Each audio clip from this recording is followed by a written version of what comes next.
There's a mirror between every mind, silent, invisible, yet immensely powerful. It's called the mirror effect. It doesn't shout or demand attention. It copies, subtly, perfectly. A tilt of the head, a crossed leg, a rhythm in speech. We think it's coincidence, but it's not. When someone reflects us, our body, our tone, even our emotions, something ancient stirs in the brain. It whispers, "They're like me." And that whisper becomes trust. We're wired for this. From the moment a baby mimics its mother's smile, mirroring becomes the bridge between isolation and belonging. Our mirror neurons fire, syncing our minds. Used with intent, this connection becomes power. The power to persuade, to manipulate, to control. In body language, the effect is art. Lean in when they lean in. Gesture when they do. Match their pace, their tone, their emotional rhythm. But be subtle. Too much, and the illusion cracks. Done right, they feel harmony. They feel seen. They never realize why. Salesmen use it. Politicians perfect it. Manipulators weaponize it. They copy your world until you let them in, only to reshape it from within. But awareness breaks the spell. If someone mirrors you too quickly, too perfectly, it may not be connection. It may be calculation. Still, when used with empathy, mirroring forges bonds, builds trust, and opens doors words alone never could.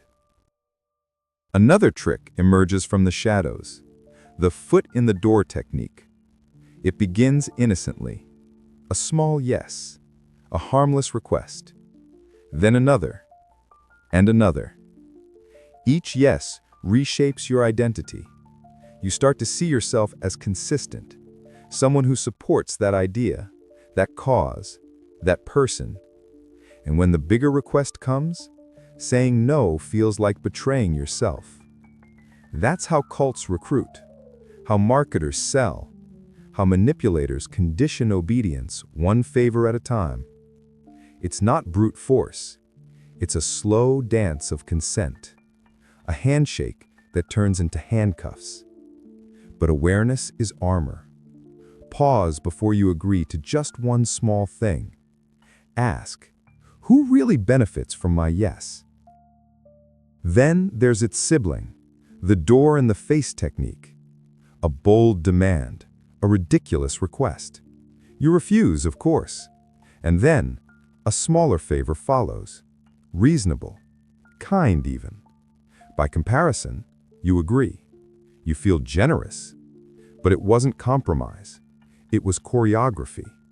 Your rejection was part of the plan, priming your guilt to accept the real ask. It's used in sales, politics, and personal manipulation. Ask for $500, settle for $50. Ban them from going out, then compromise with strict conditions. The control remains, only disguised as fairness. Know this. If the first request feels absurd, it might be bait. Some manipulations live not in words, but in unfinished business. The Zeigarnik effect, our obsession with the incomplete. An unsent text, a cliffhanger episode, an argument left unresolved. The mind loops endlessly, craving closure. Marketers exploit it, writers harness it, manipulators weaponize it. That lingering feeling that something's not done, that's your brain begging for completion.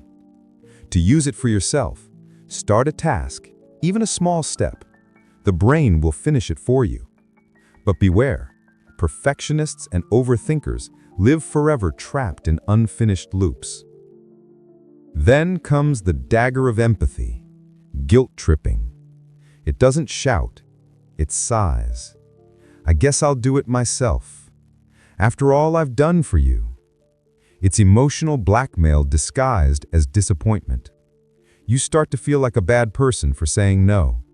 And soon, you're apologizing for things you never did. It's common in relationships, families, workplaces. Manipulators play the victim, turning your kindness into chains. The antidote? Boundaries. Empathy without surrender. You are not responsible for someone else's feelings. And then, the most insidious of all, triangulation. When truth is too dangerous, manipulators add a third person, a coworker, a sibling, an ex. They pit people against each other, spreading tension, jealousy, confusion. While everyone fights, they stay in control. It's a game of power disguised as connection. The cure? Direct communication. Refuse to play.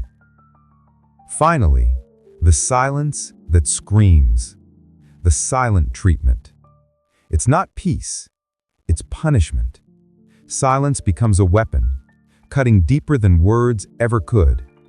Humans crave connection, and when that connection is withheld, the pain is real, measurable, neurological. The longer the silence, the stronger the submission. But once you see it for what it is, control through absence, you reclaim your power. Refuse to chase, refuse to beg.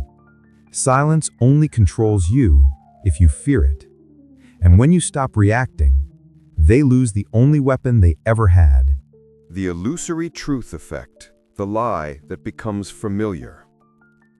A lie doesn't need to be believable. It only needs to be familiar. Say something once, it's questioned. Say it 100 times, it's accepted. The mind craves what feels safe, and familiarity is the softest form of safety. Each repetition smooths away disbelief until the absurd feels ordinary. It's not logic that shapes your beliefs, it's exposure. And in a world built on repetition, where screens echo the same idea 1,000 times an hour, truth becomes a matter of endurance, not evidence. The manipulator knows, if they can make you hear it long enough, they can make you believe it forever. Gaslighting, when reality is rewritten. It begins with a correction, a soft denial, a harmless, almost tender phrase. You're remembering wrong. At first, you resist. You know what you saw, what you felt. But they persist, calm, confident, unshaken. And slowly, your certainty begins to crack. Gaslighting is psychological surgery, precise, silent, devastating. It doesn't erase memories, it replaces them. The manipulator feeds you doubt in small doses until your mind itself becomes the battlefield. You start to apologize for things you never did. You question moments that once defined you. And soon, the loudest voice in your head isn't yours anymore. Gaslighting isn't about convincing you they're right. It's about making you forget what right ever felt like. Time pressure, the weapon of urgency. Nothing bends reason like the ticking of a clock. Under time pressure, the mind abandons logic for instinct. It stops analyzing and starts obeying. Only 2 left. Offer expires in 10 minutes. Decide now or lose it forever. The illusion of scarcity creates urgency, and urgency hijacks the brain's capacity to reflect. You act, not because you want to, but because you fear what happens if you don't. That's the brilliance of the clock. It doesn't threaten you. It whispers, "Hurry." And in the noise of haste, manipulation slips through unnoticed because no one reads the fine print when the countdown is dying. Anchoring bias, the weight of the first number. The first thing you hear becomes the lens for everything after. The mind grabs on to the first number, the first idea, and uses it as a foundation, no matter how unstable it is. A $500 price tag makes $250 feel like a bargain. A rumor makes the truth sound uncertain. The first impression paints the entire portrait. That's the anchor, the mental gravity that pulls all future thoughts toward it. Politicians, advertisers, negotiators, they all race to speak first, because whoever frames the beginning controls the ending. Anchoring isn't persuasion, it's calibration, setting your expectations so every choice feels like theirs.